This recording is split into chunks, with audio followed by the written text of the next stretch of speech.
पर mass level पर testing बढ़ाया।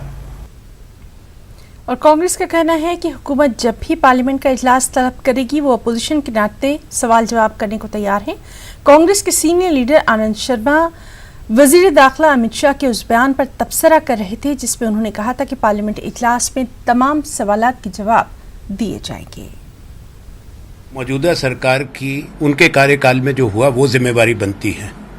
मैं अमित शाह जी को कहना चाहता हूं कि 2020 की बात करें कि क्या हुआ है हमारी सीमा पर और कितनी बड़ी चुनौती भारत के सामने है।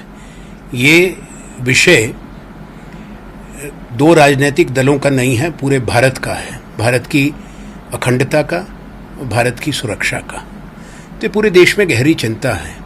जहाँ तक कांग्रेस पार्टी का प्रश्न है, हमने मांग की है कि संसद बुलाई जानी चाहिए, संसद में चर्चा होनी चाहिए। जो वर्तमान सरकार या जो भी सरकार है, हमारी एक संसदीय प्रजातंत्र है, सरकार की जवाबदेही बनती है।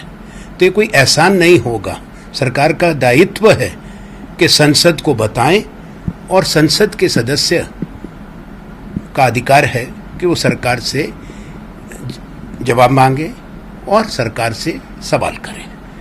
तो जब भी वो बुलाएंगे, विपक्ष चर्चा के लिए तैयार है।